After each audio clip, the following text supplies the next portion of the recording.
আসসালামু আলাইকুম। ফজরের সালাত আদায় করে মসজিদ থেকে বের হলাম।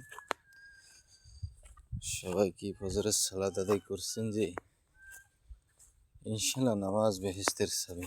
নামাজ ছাড়া কোনো বিকল্প কিছুই নাই। আমরা সবাই নামাজ পড়ি, আল্লাহর হুকুম পালন করি, এছাড়া আর কিছু যাবে না সঙ্গে। আসুন আমরা মুসলমান ভাই সবাই নামাজ আদায় করি। নামাজ ছাড়া কোনো কিছুই নেই। নামাজ হলো সব কিছুর মূলধন। নামাজ হলো বেহেশতের চাবি। নামাজ ছাড়া কোনো উপায় নেই। নামাজ হলো জাহান্নাম থেকে বাঁচার উপায়। নামাজ সারা পৃথিবী জামাত ছাড়া বেহেশতে যাইতে পারবো না, জান্নাত প্রবেশ করতে পারবো না।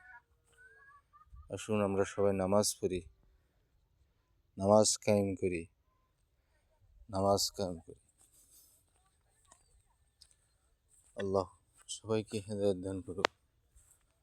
আমরা যদি সবাই নামাজ একসাথে পড়ি তাহলে আর কোনো কিছু সমস্যা হয় না। আল্লাহ আল্লাহ আল্লাহ, নামাজ ছাড়া কোনো উপায় নেই। আসসালামু আলাইকুম।